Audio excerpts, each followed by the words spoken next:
La plazuela Daniel Alcides Carrión se ubica entre los jirones Huánuco, cuadra 10, Jirón Puno, cuadra 15 y la cuadra 13 de la avenida Miguel Grau, en el centro histórico de Lima. Comprende un área de 10.763.98 metros cuadrados. Este espacio urbano se configuró cercano a la antigua portada de Cocharcas a fines del siglo XIX.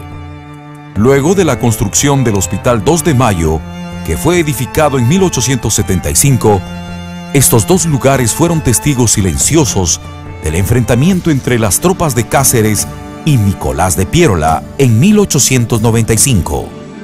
La plazuela fue inicialmente conocida como Plaza Díez Canseco. Luego, en 1984, tomó el nombre oficial de Plazuela Histórica de la Medicina Daniel Alcides Carrión. Cuando se inauguró el monumento dedicado al mártir de la medicina peruana, obra del artista Manuel Ugarte El Espuru.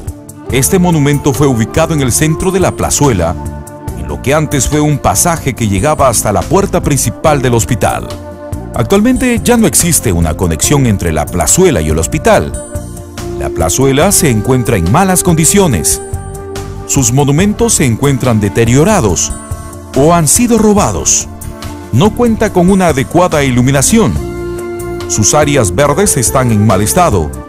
Se ha convertido en un lugar inseguro para toda la población.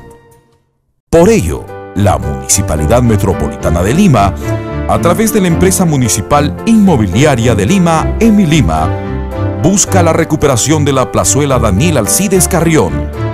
Conservando la estructura original del área, se plantea la peatonalización del Jirón Baso para extender el parque hasta el hospital, generando un área más segura para el gran número de personas que utilizan esta vía durante el día.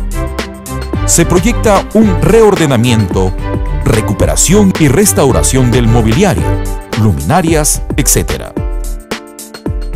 Las superficies como suelos y pisos también se reestructurarán, proponiendo la colocación de nuevos materiales.